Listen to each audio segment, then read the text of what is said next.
Bom dia, pessoal! Tudo bem com vocês? Espero que vocês estejam todos bem. O tema da nossa videoaula de hoje será regência verbal. Talvez você já tenha ouvido falar disso, mas o nome possa te assustar um pouco. Bem, hoje nós vamos esclarecer que o nome regência verbal assusta um pouco mais do que a matéria em si. O que é a regência verbal, então? Regência verbal é uma relação de sentido que se estabelece entre o verbo e entre os seus complementos, ou seja, entre o verbo e o objeto direto ou o objeto indireto. Dentro da regência verbal, nós temos então dois termos. O primeiro deles, termo regente. Se estamos falando de uma regência que é verbal, o termo regente será necessariamente o verbo. E o outro termo se chama termo regido. O termo regido vai ser necessariamente uma preposição, que esse verbo exigirá ou não.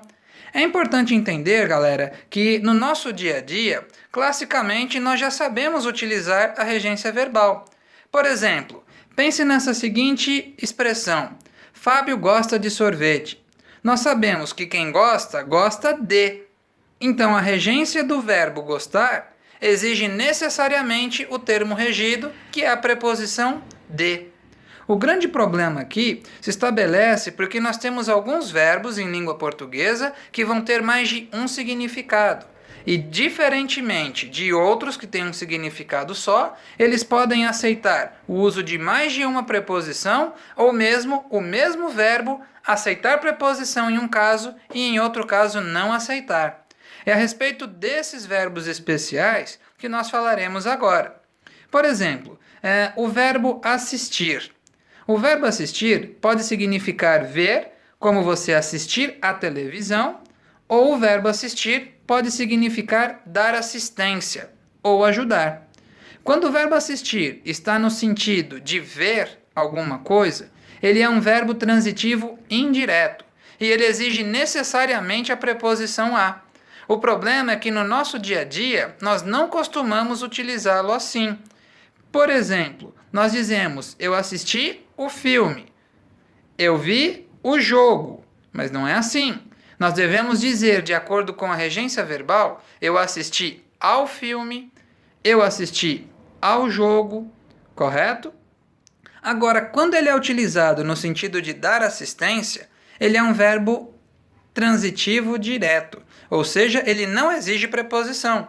Por exemplo, nós podemos dizer: o médico assistiu o doente. Ou seja, não é que esse médico estava olhando para o doente, ele estava dando assistência ou ajudando. Então nós não temos preposição alguma após esse verbo. Um segundo verbo importante e que às vezes gera um pouco de confusão ou dúvida é o verbo aspirar. O verbo aspirar também tem dois sentidos. Ele pode ser usado no sentido de sorver, ou no sentido de respirar, ou ele pode ser utilizado no sentido de desejar. Quando ele é utilizado no sentido de desejar, ele envolve necessariamente a preposição a. Por exemplo, se eu disser eu aspiro a um cargo melhor, esse aspirar está no sentido de desejar. Por isso, o termo regente aspirar exige o termo regido, que é a preposição a. Diferentemente de quando eu utilizo esse verbo com o sentido de sorver ou de respirar. Aí ele não exige preposição. Eu posso dizer muito bem: eu aspirei ar puro. Não tem preposição alguma, correto? Um terceiro verbo que dá muito o que falar, galera, é o verbo ir e o verbo chegar. A gente costuma dizer: cheguei em casa, cheguei no trabalho, cheguei na escola, fui na rua. Mas a regência verbal dos verbos ir e dos verbos chegar não exige a preposição em. Então nós utilizamos como uma variação da forma que a gramática aceita. Os verbos ir e chegar, de acordo com a gramática normativa da língua portuguesa, exigem a preposição a. Então, o correto, de acordo com a gramática, é dizer: cheguei à casa, cheguei à escola, cheguei ao trabalho e não cheguei na. Correto? Muito bem. Um outro verbo que causa aí um pouquinho de dúvida às pessoas é o verbo preferir.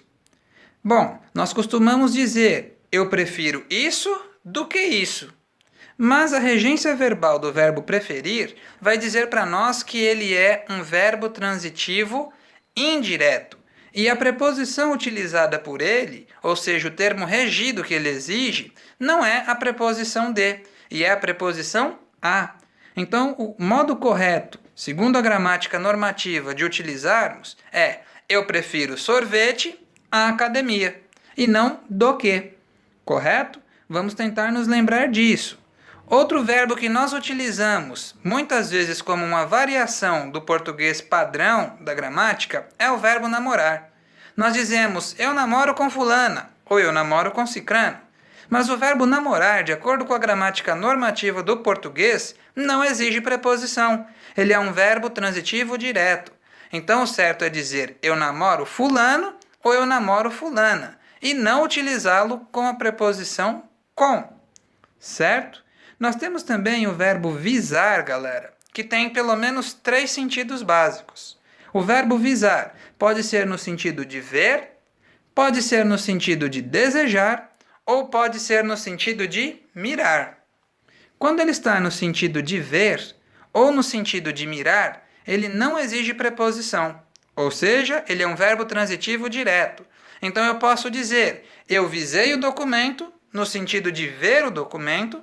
Eu posso dizer, eu visei o alvo e atirei, no sentido de mirar.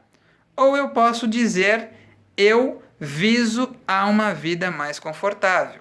Quando eu utilizo o verbo visar no sentido de desejar, no sentido de querer, ele vira verbo transitivo indireto. E aí ele passa a exigir a preposição a, como o exemplo que eu acabei de dar mostra muito bem. Outro verbo clássico, que são os verbos esquecer e lembrar. Precisamos relembrar o uso desses verbos. Quando eles são utilizados no sentido, na realidade eles só têm um sentido, mas assim, eles podem ser utilizados com pronome oblíquo ou sem pronome oblíquo. Quando eles são utilizados com pronome oblíquo, eles necessariamente vão ser regidos pela preposição de. Como assim? Se eu disser, esqueci-me de seu nome, esse me exerce a função de pronome oblíquo, correto? Então, por causa desse pronome oblíquo, nós vamos ter a preposição de. Agora, se eu disser só esqueci, sem o me, eu não vou usar a preposição de. Então, vai ficar esqueci seu nome. Entenderam? Se estiver com pronome oblíquo, tem de usar a preposição de. Se estiver sem o pronome oblíquo, eu não vou utilizar preposição. Correto? Isso funciona com o verbo esquecer e funciona também com o verbo lembrar. Certo, gente? Temos também o verbo implicar. Esse tem 2 sentidos. Nós temos o sentido implicar no sentido de acarretar, que ele é verbo transitivo direto, ou seja, não exige preposição, como se eu disser, sua atitude implicará prejuízos, ou seja, a sua atitude vai acarretar prejuízos. Não tem preposição. Ou você pode dizer, minha irmã implica comigo. E aí, quem implica, implica com. Exige-se a preposição com. Correto? Pessoal, esses eram os verbos aí um pouco mais problemáticos que nós temos com respeito ao uso da regência verbal.